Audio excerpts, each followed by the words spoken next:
भगवान विष्णूचा अवतार म्हणजे नरसिंह अवतार आहे. ठीक आहे. अनेक प्रकारचे अवतार त्यापैकी नरसिंह अवतार आहे. मत्स्य कच्छ वराह नरसिंह वामन परशुराम राम बौद्ध आणि कलंकी. ठीक आहे. अशा प्रकारचे अवतार आहे.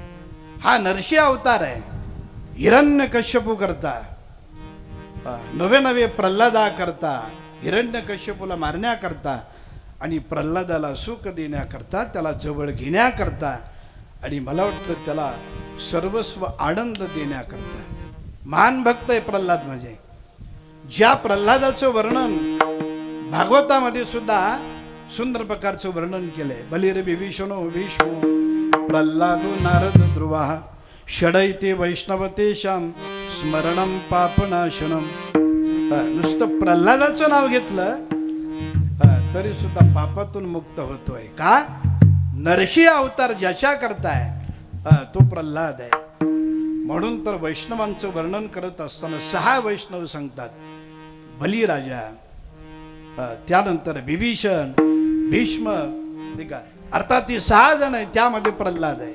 ज्या प्रल्हादानं सुंदर प्रकारची भक्ती करावी, नामचिंतन करावं, साधना करावी. हा जगद्गुरु तुकोबारायांचा अवतार आहे. नाही का? कोणाचा अवतार आहे? जगद्गुरु तुकोबारायांचा अवतार आहे. तुकाराम महाराजांचा अवतार एक अंबरीश, ठीक आहे. त्यानंतर प्रल्हाद, त्यानंतर अंगद, ठीक आहे. त्यानंतर नामदेव महाराज, त्यानंतर जगद्गुरु तुका अवतार नामयाचा संप्रदाय सकळांचा इथून या. आणि म्हणून तर हा संप्रदाय ज्या संत महात्म्यांनी वाढवला, ठीक आहे, ज्या संत महात्म्यांनी या वारकरी संप्रदाय करता हाडाची काढ रक्ताचं पाणी केलंय, मला वाटतं कशानंही मोल त्यांचं चुकवू शकत नाही. रात्रीचे आमचे आदरणीय हरिभक्तीपरायण अशोकजी महाराज त्यांनी सांगितलं ना, जीव ठेवू पायी संताची आहे. मला वाटतं ते संत महात्मे जर अवतीर्ण झाले नसते तर कुठल्याच जयंती तुम्हाला आम्हाला कळल्या नसत्या. एवढं त्यांनी सांगितलं तरी सुद्धा 3 लाकडावर उभंच आहे. ठीक आहे. एवढं सांगून सुद्धा मला वाटतं ते जर नसते तर काय अवस्था आपली असते. म्हणून तर या संत महात्म्यांचे उपकार आहे. केले उपकार सांगू काय, बाप न करी अशी माय, धर्म त्यांचे देखील पाय दिले, अक्षय अभयदानगा. केले उपकार सांगू काय, किती उपकार केले. त्या उपकाराची आपण फेड करू शकत नाही. बाप न करी ऐशी माय, आई बाप सुद्धा करू शकत नाही. एवढे उपकार संत महात्म्यांचे. म्हणून तर खऱ्या अर्थानं हे संत महात्मे तुमच्या आमच्यावर उपकार करतात. आणि आज आपण त्यांनाच नावं ठेवायला चाललोय. नाही का? घुसखोरी केली, नाही का, काहीतरी नावं आपण ठेवत असतो. यांनी असंच केलं, एकाच गादीवर राहायला पाहिजे, 2 गाद्या कशाला. मला वाटतं आपण काहीतरी बरळत असतो, काहीतरी बडबड करत असतो. कुठंतरी वाणीला विराम असावा.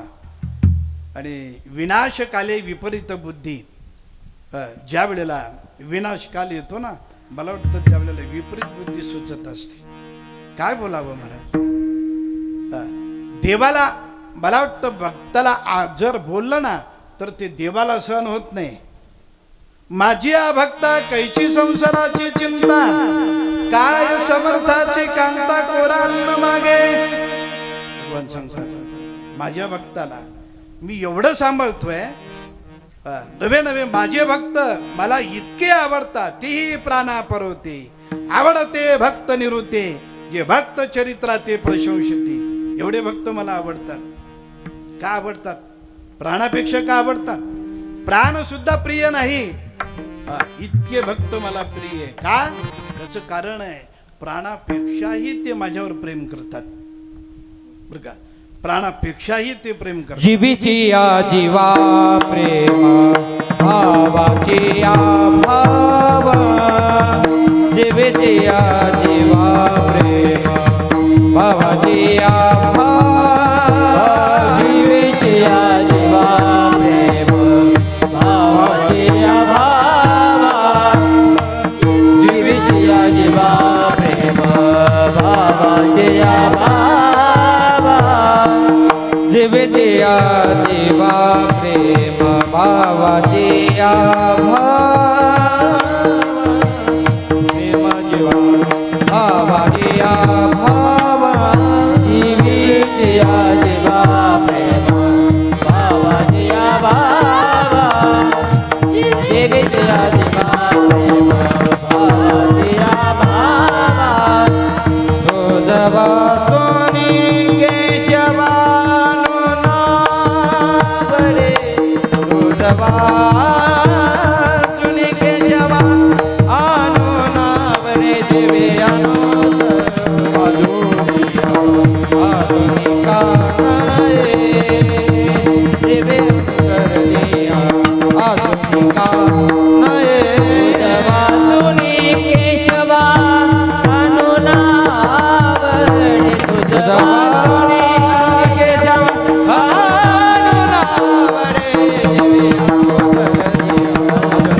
तुझं वाचोनी केशवा अनुनाबडी कानडिया विठोबा कानडिया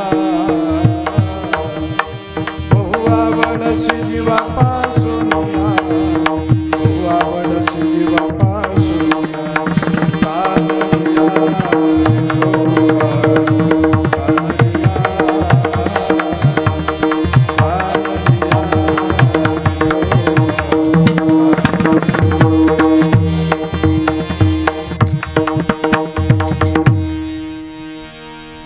बाकी माणसं म्हणतील घड्याळ 5 जबर अधूनमधून कारण पुढं विढाला विढाला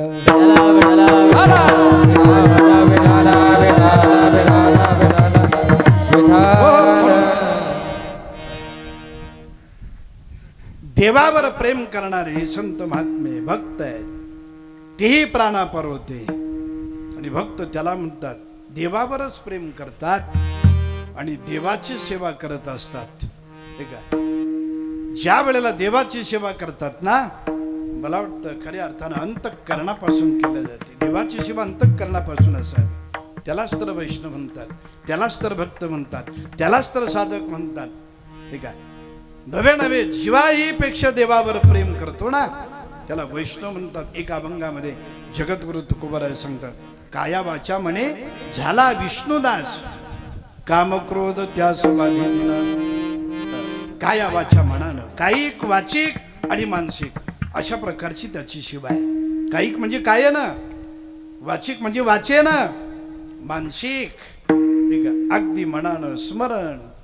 ठीक आहे, स्मरण भजन करायचं असलं तरी त्याचंच, गायन काम करायचं असलं तरी त्याचंच, ध्यान करायचं असलं तरी त्या भगवंताचंच. आठवण आठव गेले भावा भाव झाला स्वयमेव पांडुरंग. आणि म्हणून मला वाटतं किती भक्ती केली तर ती अपूर्ण असते, किती भक्ती केली तरी अपूर्ण असते.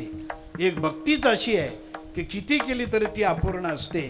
आणि म्हणून तर मला वाटतं भक्ती किती केली तरी अपूर्ण असते. म्हणून तर महाराज सांगतात पुन्हा पुन्हा मी जन्म घेईल, नवे नवे जन्माला येईल. अभंगाच्या प्रथम घेईन मी जन्म याच्यासाठी देवा, घेईन मी जन्म याच्यासाठी देवा, घेईन मी जन्म याच्यासाठी देवा, घेईन मी जन्म याच्यासाठी देवा, घेईन मी जन्म याच्यासाठी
श्री जगद्गुरु तुकाराम महाराज घेतलेल्या अभंगाच्या प्रथम चरणात सांगतात, मी जन्म घेईन मी जन्म. अर्थात या अभंगामध्ये प्रतिज्ञा करतात, संत प्रतिज्ञा करतात. जीवानं केलेली प्रतिज्ञा, मानवानं केलेली प्रतिज्ञा आणि संतांनी केलेली प्रतिज्ञा. मला वाटतं जीवानं प्रतिज्ञा करावी, परंतु ती पूर्ण होईलच असं नाही. संतांनं प्रतिज्ञा करावी, परंतु केल्यानंतर ती पूर्ण झाल्याशिवाय राहत नाही. ही संतांची प्रतिज्ञा आहे. प्रत्येक जण प्रतिज्ञा करत असतो. मला वाटतं इथं आल्यानंतर बरीच माणसं प्रतिज्ञा करतात ना. कृष्णाजी महाराजच का मृदंग वाजवतात, आपल्याला का वाजवता येत नाही का? फक्त म्हणतोय आपण, नाही काय वाजावं असं वाटतं, परंतु एवढंही सोपं नाही. ठीक आहे, एवढंही सोपं नाही. आनंद महाराज, आशीर्वाद महाराज सुंदर प्रकारचं गायन काम करतात. मग आम्हाला जमायचं नाही का? परंतु त्यामध्ये शिरावं लागतं, जावं लागतं, प्रयत्न करावा लागतो. प्रयत्न अंती परमेश्वर, नाही का? मला वाटतं खाटल्यावर बसून जमत नाही. प्रयत्न करावे लागतात आणि प्रयत्न केला तर त्याला फल आहे. विठाला विठाला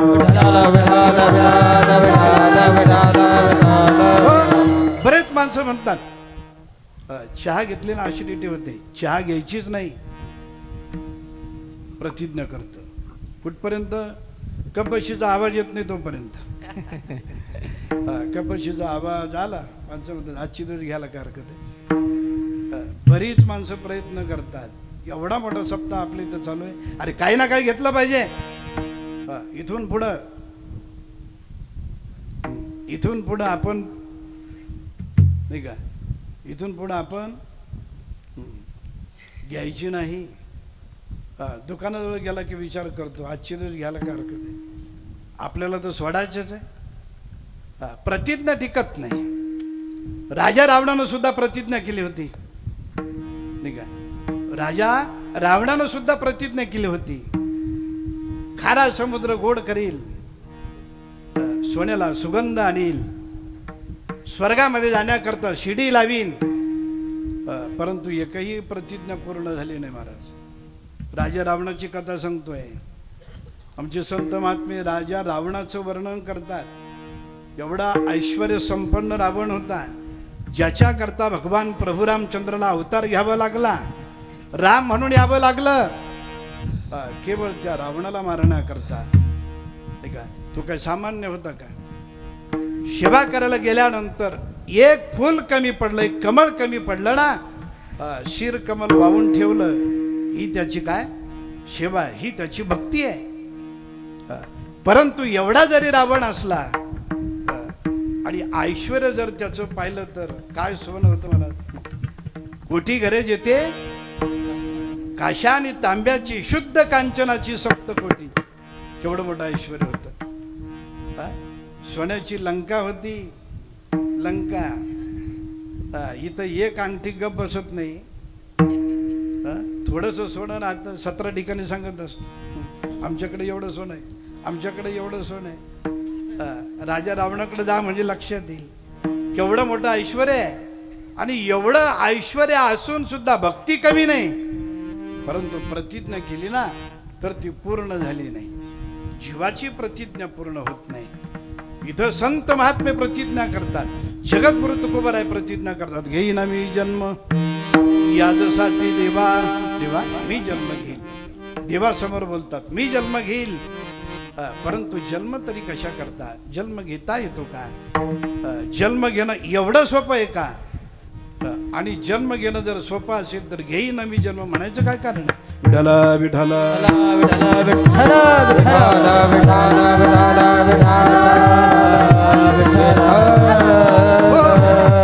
जन्म घेण्याकरता कर्म शिल्लक असावं लागतं.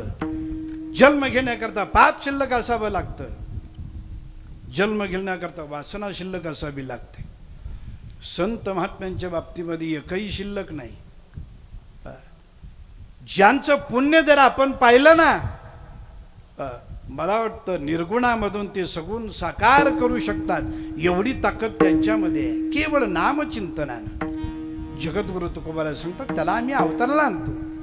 आम्हासाठी अवतार मच्छ कुर्मादी सुकर मोये धाव घाली पाना नाव घेता पंढरी राणा. आम्ही त्याला आणलंय. तो सहजासहजी येतो का? त्याला आपलंसं करायचं म्हणल्यानंतर त्याची भक्ती करावी लागते, त्याची नामसाधना करावी लागते.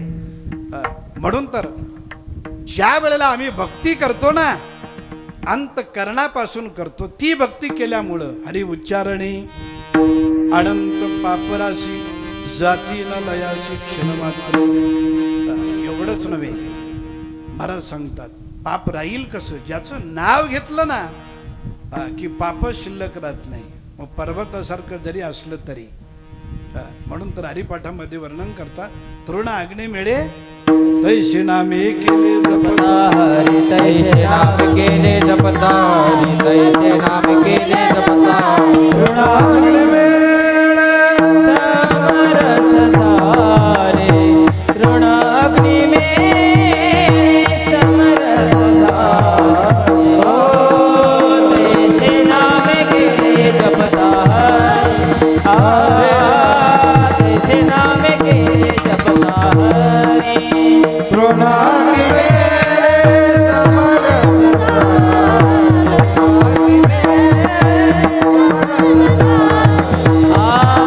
तैसे नाम केले जपता तैसे नाम केले जपता हरी मुखे म्हणा हरी मुखे म्हणा हरी मुखे म्हणा हरी मुखे म्हणा हरी मुखे म्हणा हरी मुखे म्हणा हरी मुखे म्हणा हरी मुखे मुखे म्हणा हरी मुखे म्हणा. पुण्याची गणना कोण करी पुण्याची गणना कोण करी. हरी मुखे म्हणा हरी मुखे म्हणा हरी मुखे म्हणा हरी मुखे म्हणा पुण्याची गणना कोण करी पुण्याची गणना कोण तृणाग्नी मिळे समरस झाले तैसे नामे केले जपता हरी. आणि म्हणून नुसतं नामचिंतन केलं ना, कितीही पाप असू द्या, ते पाप नाहीसं होतं केवळ भगवंताच्या नामचिंतनानं. नामचिंतनामध्ये एवढी मोठी ताकद आहे. भगवंताच्या नामचिंतनानं पापच राहत नाही. जे नामचिंतन करतात ना, हा देह सुद्धा त्यांचा पवित्र होतो. पवित्र तो देह वाणी पुण्यवंत जो दियाच्युत सर्व काळ. नामचिंतनानं त्यांचा देह पवित्र होतो, नामचिंतनानं त्यांची वाणी पवित्र होते. नामचिंतनानं पापी माणसानं नुसतं त्यांच्यावर नजर जरी टाकली ना, मला वाटतं सुखाचा वारा त्याच्याकडे येतो, आनंदाचा वारा येतो. विढाला विढाला विढा.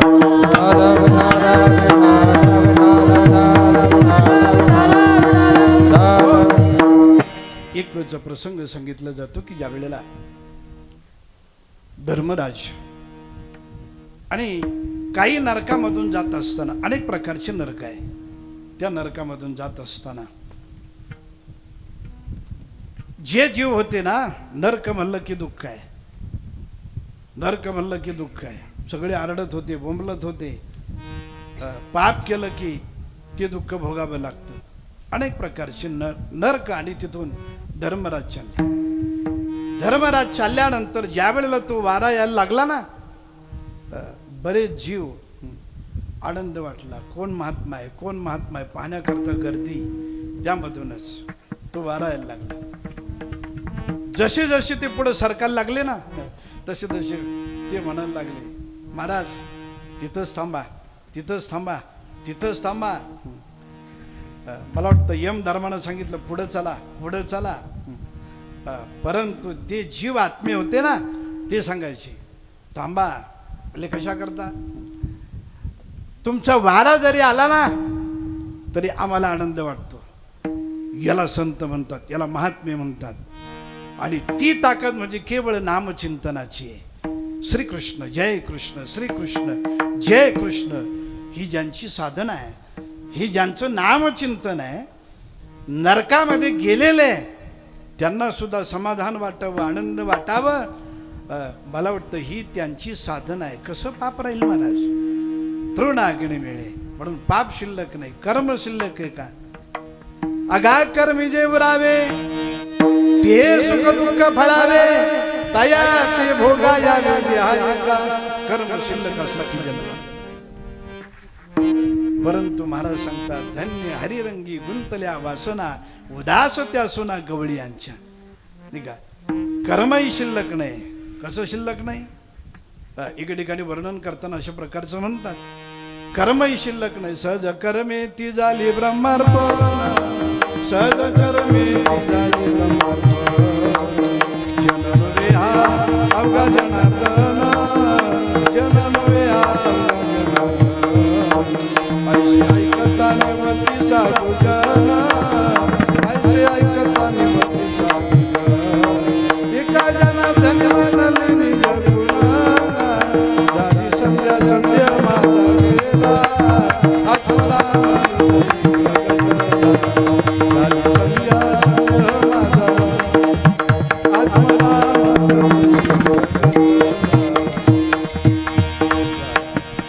सहज कर्मे ती झाली ब्रह्मार्पण. ब्रह्मार्पण बुद्धीनं केलेलं कर्म हे शिल्लक राहत नाही. म्हणून कर्मही शिल्लक नाही, पापही शिल्लक नाही, वासनाही शिल्लक नाही. तरी सुद्धा महाराज सांगतात घेईना मी जन्म. काही शिल्लक नसताना सुद्धा घेईना मी जन्म असं का म्हणतात? त्याचं कारण आहे, याकरता जन्म घेईन तुझी चरण सेवा तुझी चरण सेवा साधवा, तुझी चरण सेवा साधवा. घेईन मी जन्म यादसाठी देवा, येईना मी जन्म यादसाठी देवा, मी जन्म यादसाठी देवा. येईना मी जन्म यादसाठी चरण सेवा साधावा, तुझी चरण सेवा साधवा, तुझी चरण सेवा साधवा. तुझी चरण सेवा साधावया. केवळ तुझी चरणाची सेवा करण्याकरता मी पुन्हा जन्म घेईल. काहींना विचारलं महाराज जन्म घेताना एवढं मोठं दुःख आहे नाही का? 9 मास कष्टला दाव्याने प्रसू झाला सीताची कर्मजाड, तुझी मान अडकली अकांत ये जननी, कैची धाय मोकली. एवढं दुःख आहे. जन्माला येताना दुःख आहे. जगद्गुरु तुकोबाराय सांगतात ना, काय सांगू गर्भेची यातना, काय सांगू गर्भेची यातना. मन भोगिता नारायण, मज भोगिता नारायण. पाशमळ मूत्रदान, तुझ्या क्षणोक्षणाचे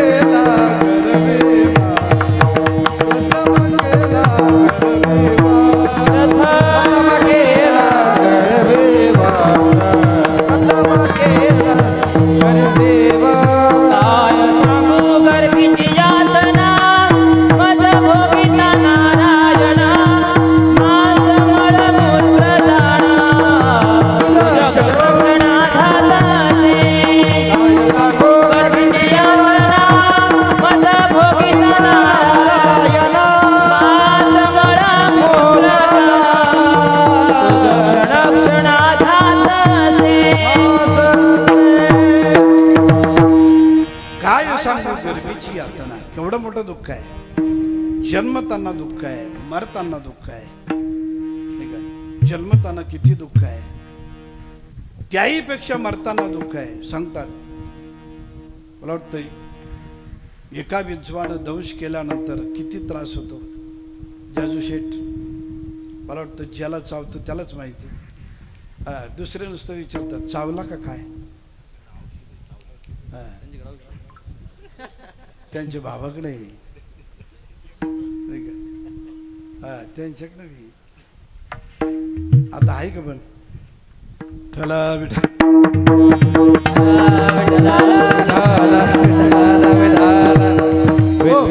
हजार विंचवाने दंश करावा. ठीक आहे, हे मरणांत दुःख आहे. जन्माला येताना दुःख, मरताना दुःख आहे, अनिवार्य दुःख आहे. आणि एवढं दुःख मला वाटतं प्रत्येक जीवाला ते भोगावं लागतं, हे आपल्या लक्षात नाही. परंतु संत महात्मे तुम्हा आम्हाला त्याची ओळख करून देतात. काय सांगू गर्वीची यातना, केवढं मोठं दुःख आहे आणि एवढं दुःख आहे बरं का, त्या दुःखाचा परिहार करता येत नाही. फार मोठं दुःख आहे. परंतु महाराज सांगतात दुःख जरी असलं ना, हृदयामध्ये फक्त तुझं नाम चिंतन असावं. आमची जुनी कीर्तनकार मंडळी सांगत होते, एक माणूस जेवरी राखत होता. जेवरी राखत असल्यामुळं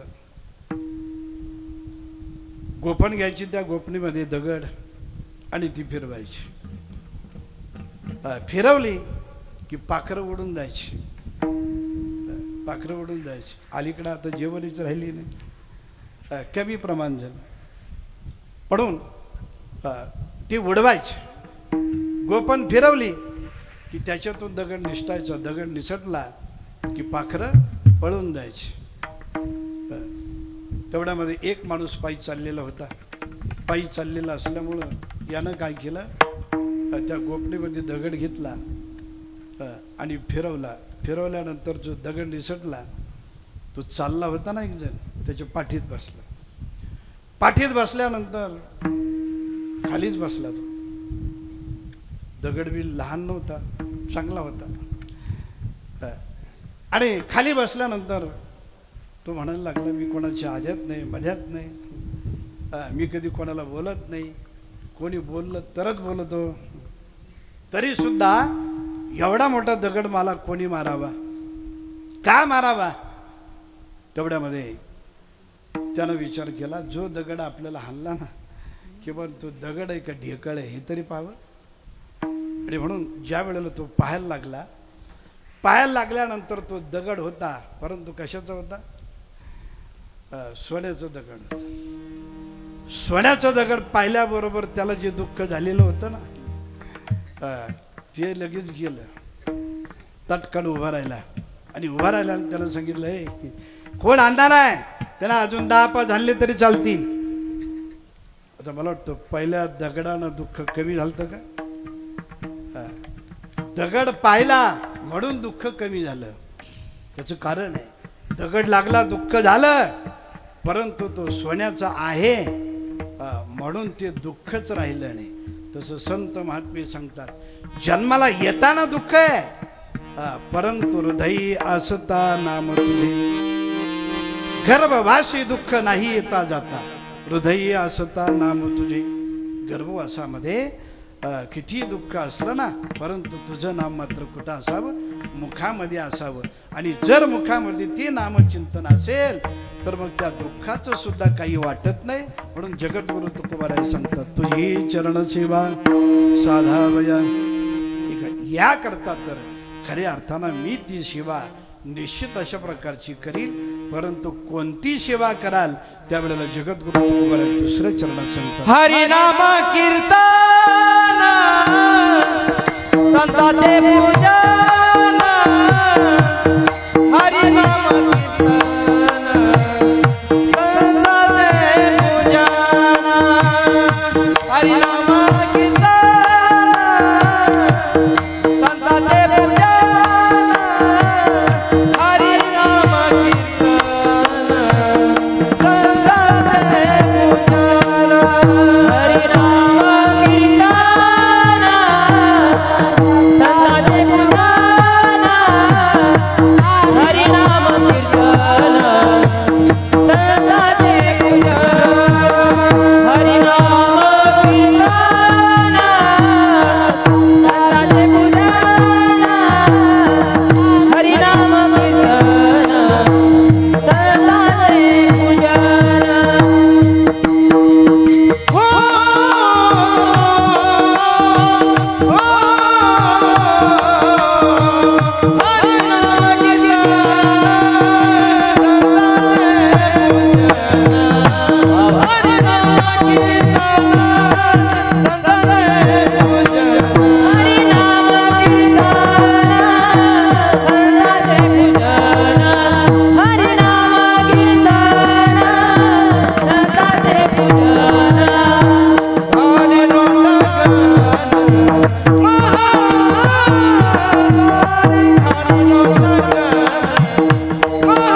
श्रीमंत श्री जगद्गुरु तुकोबराय सांगतात, हरिनामाचं मी कीर्तन करेन, संतांचं पूजन करेन आणि लोटांगण घालेन.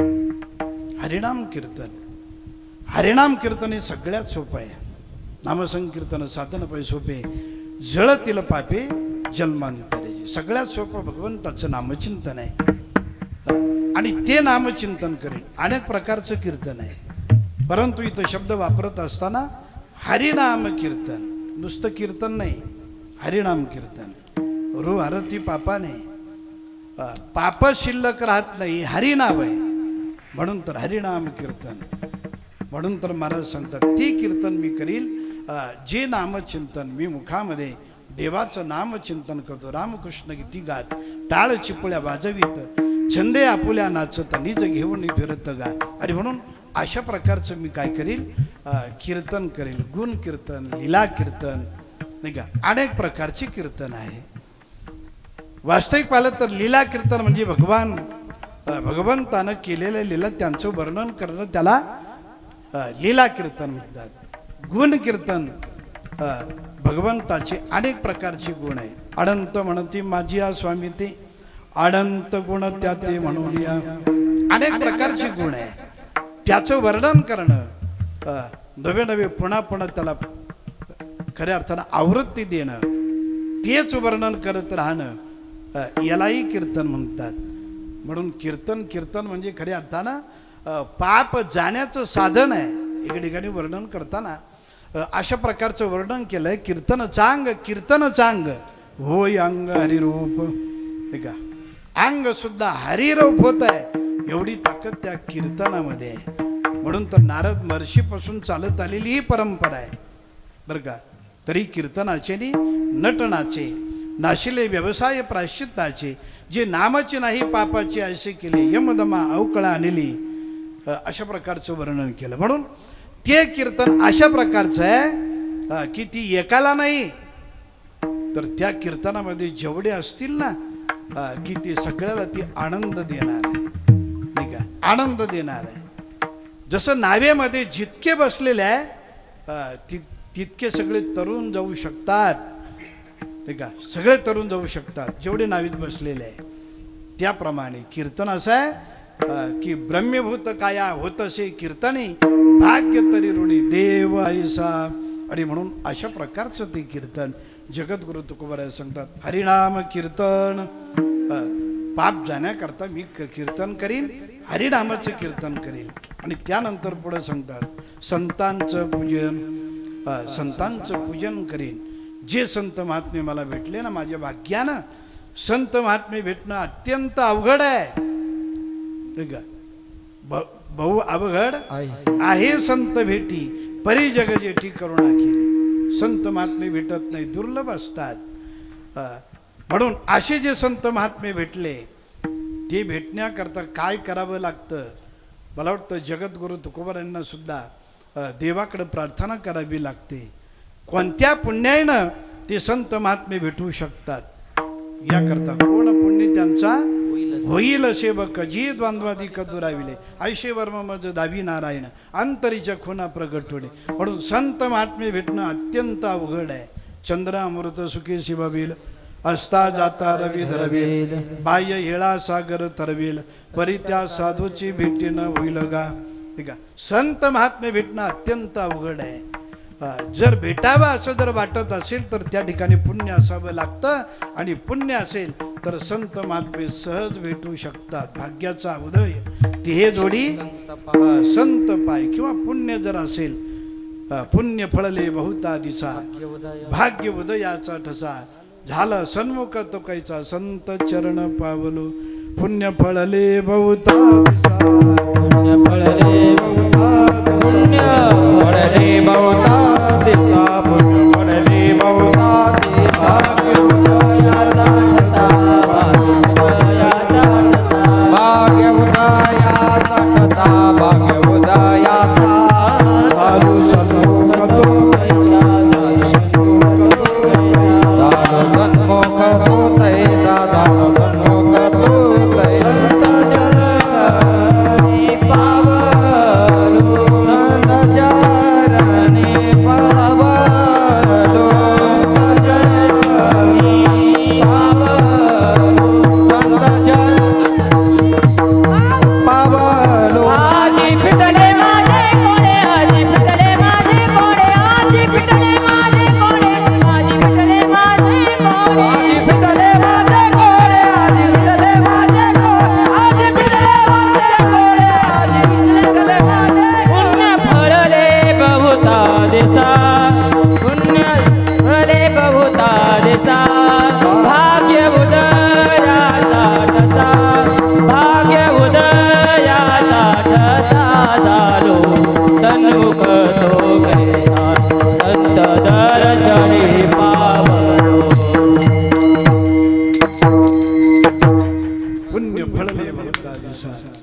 भाग्य उदयाचा तसा झालो सन्मुख दुःखेचा संत चरण माझी पिटळे माझे कोडे बहुता जन्मेचे सागडे.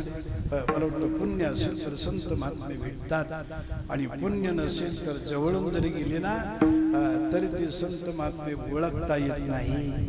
याकरता पुण्य असावं लागतं. पुण्यानं संत महात्मे भेटतात. मला वाटतं एवढं पुण्य आपलं आगाध आहे की नरसिंह भगवान परमात्मा आपल्याकडे आले. करा माझी सेवा करा. भक्त प्रल्हादामुळं नरसिंह अवतार भगवंताला धारण करावा लागला आणि ते दैवत आपल्याकडे केवढं भाग्यवान आहे. भक्त प्रल्हाद आहे हे का दोन्ही बाबा आहे. मला वाटतं आपण भाग्यवान आहे म्हणून तर भाग्याचा उदय आणि म्हणून तर पुण्य असेल तर संत भेटतात. पुण्य असेल तर मला वाटतं भक्ती करावीशी वाटते आणि पुण्य असेल तरच नरसिंह जयंतीमध्ये सहभाग घेता येतो. विठाला विठाला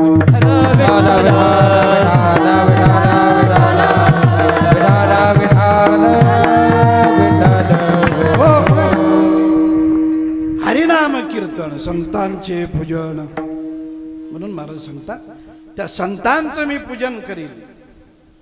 आणि जर संतांचं पूजन नाही केलं तर मला वाटतं संत महात्मे क्रोधित होतात. नवे नवे असलेलं पुण्य सुद्धा निघून जातं. याकरता संत भेटले ना तर एका वासुदेवामध्ये सांगतात त्यांचा काय केला पाहिजे सन्मान केला पाहिजे. मला वाटतं इंद्राला भेटून सुद्धा ज्या वेळेला त्या इंद्रानं अवहेलना केली दुर्वास ऋषी भेटले अवहेलना केली नाही का. जो हार होता तो इंद्राच्या गळ्यामध्ये टाकला. राजा आहे नवे नवे नुसता देवाचा राजा आहे इंद्र आहे. दुर्वास ऋषीला आनंद झाला म्हणून तो हार त्याच्या गळ्यामध्ये टाकला. परंतु त्यानं आपल्या गळ्यामध्ये ठेवला नाही. त्यानं ऐरावताच्या गळ्यात टाकला. तोच राग दुर्वास ऋषीला आला आणि सांगितलं राजा इंद्रा मला वाटतं तुला खूपच जास्त झालंय. देवाचा राजा जरी असला ना तरी सुद्धा तू माझी अवहेलना केली. हा हार तू हत्तीच्या गळ्यामध्ये टाकला ऐरावताच्या गळ्यामध्ये टाकला ना तुझी सगळी संपत्ती पाण्यामध्ये पडेल.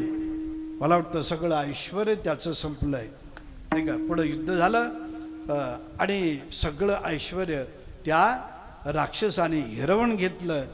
याकरता पुन्हा मंथन करावं लागलं. सगळं ऐश्वर मिळवण्याकरता मंथन करावं लागलं आणि त्यावेळेला 14 रत्न निघाले. मला एवढ्याकरता सांगायचं आहे म्हणून संत महात्मे सांगतात मी त्यांचं काय करील खऱ्या अर्थानं पूजन करील.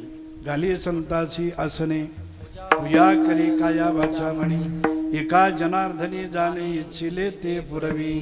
याकरता खऱ्या अर्थानं त्यांची पूजा त्यांचं पूजन हे अत्यंत महत्त्वाचं आहे.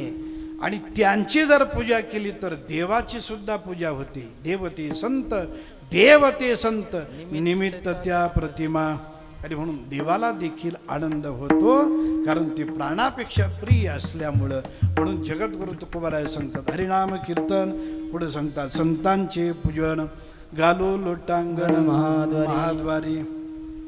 संतांचं पूजन कशा करता संतांचं पूजन या करता आपल्याजवळ अज्ञान आहे ते निवृत्त व्हावं नाही का. संत महात्मे अज्ञान घालत असतात ते ज्ञान पैगा भरवे जरी मणी अति आणावे तरी संत या भजावे सर्वस्वेशी. म्हणून ते संत महात्मे काय करतात अज्ञान निवृत्त करतात आणि अज्ञान गेलं की भगवंताची प्राप्ती होते.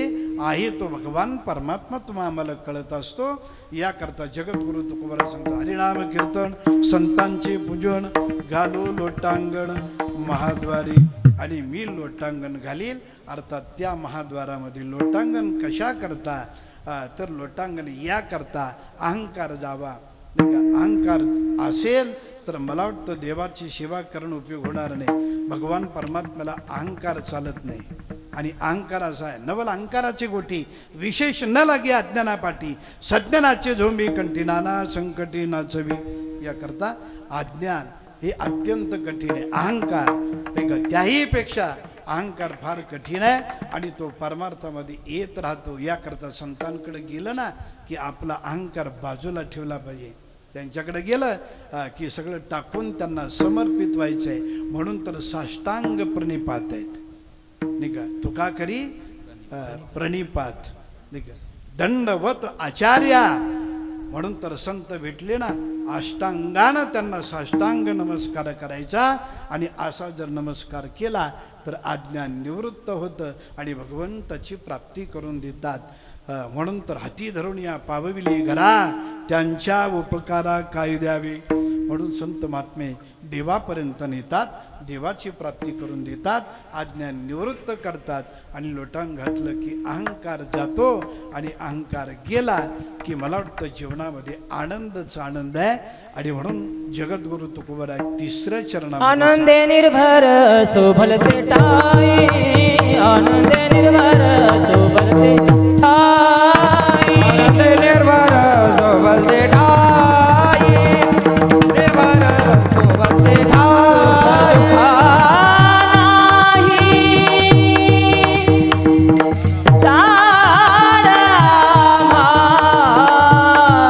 सुख दुःख नाही चाळा हरिनाम कीर्तन संताचे पूजन हरिनाम कीर्तन संताचे पूजन दुःख दुःख नाही ताळा दुःख दुःख नाही ताळा हरिनाम कीर्तन संताचे पूजन हरिनाम कीर्तन संताचे पूजन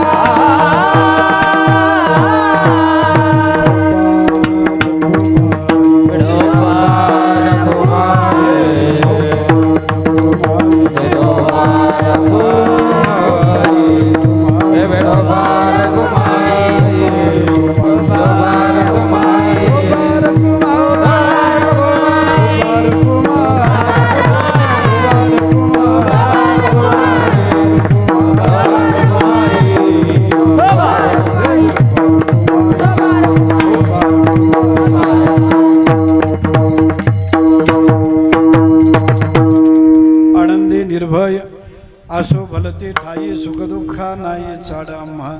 आम्ही आनंदात असो नवे नवे आनंदाच राहतो. कोणी काही बोला कोणी कितीही निंदा करा तरी आमचा आनंद आम्ही कधी सोडत नाही का.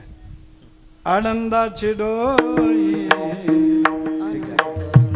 अर्थात आनंदाची अंग नवे नवे खऱ्या अर्थानं सर्व सुख आलो सर्व अलंकार आनंदे निर्भय डुलत असो.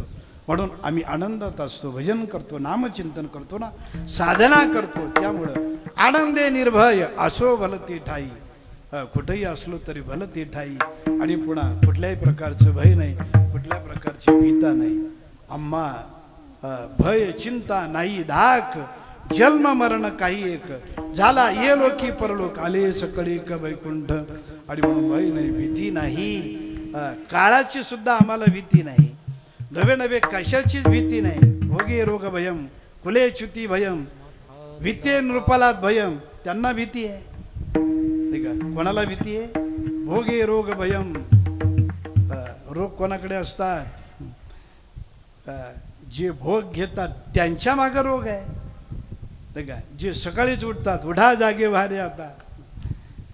आणि पुन्हा खायचं असलं तरी अल्पहार नाही का. आणि म्हणून तर आम्ही निर्भय अशा प्रकारचे आहोत. कुठल्याही प्रकारचं भय नाही, कुठल्या प्रकारची भीती नाही. आणि कसायास न करी न धरियास. आणि म्हणून आणि कसायास करणार नाही. ज्याच्याकरता सायास करायचे ना खऱ्या अर्थानं तो भगवान परमात्मा तर आमच्या मागं पुढे मागे पुढे उभा राय सांभाळीत आली आघात निवालाय.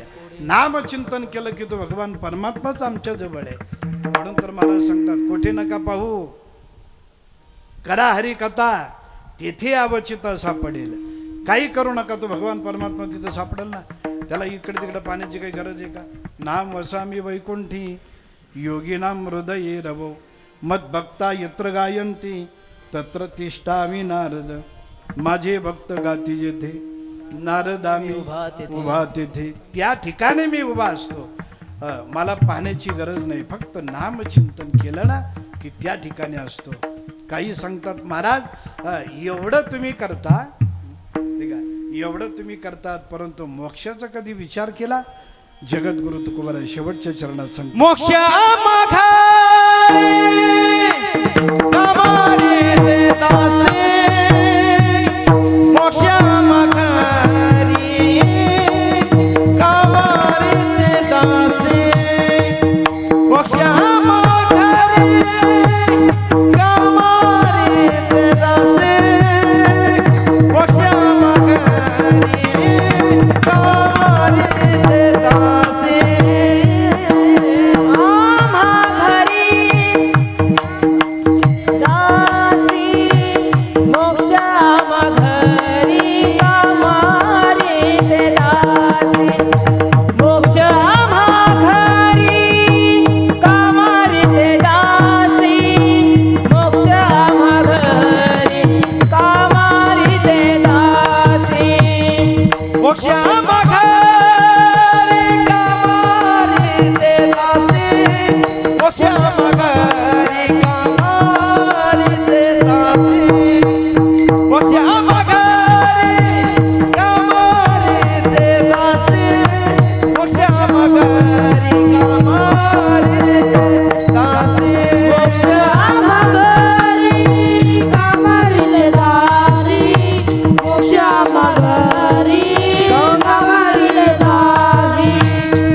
श्रीमंत श्री जगद्गुरु तुकोबाराय सांगतात, मोक्षाम्हा घरी कामार ये दासी.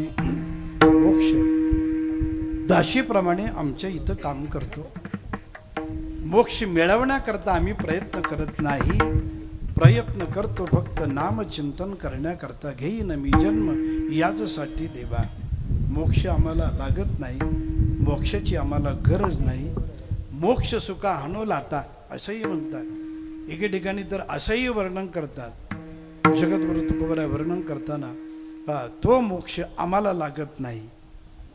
मोक्षपद तुच्छ केले या कारणे आम्हा जन्म घेणे युगायुगी. प्रत्येक युगामध्ये जन्म घ्यायचा. आणि मला वाटतं प्रत्येक युगामध्ये जन्म घ्यायचा म्हणून तर प्रल्हाद हा सुद्धा जगद्गुरु तुकोबरायांचा अवतार आहे.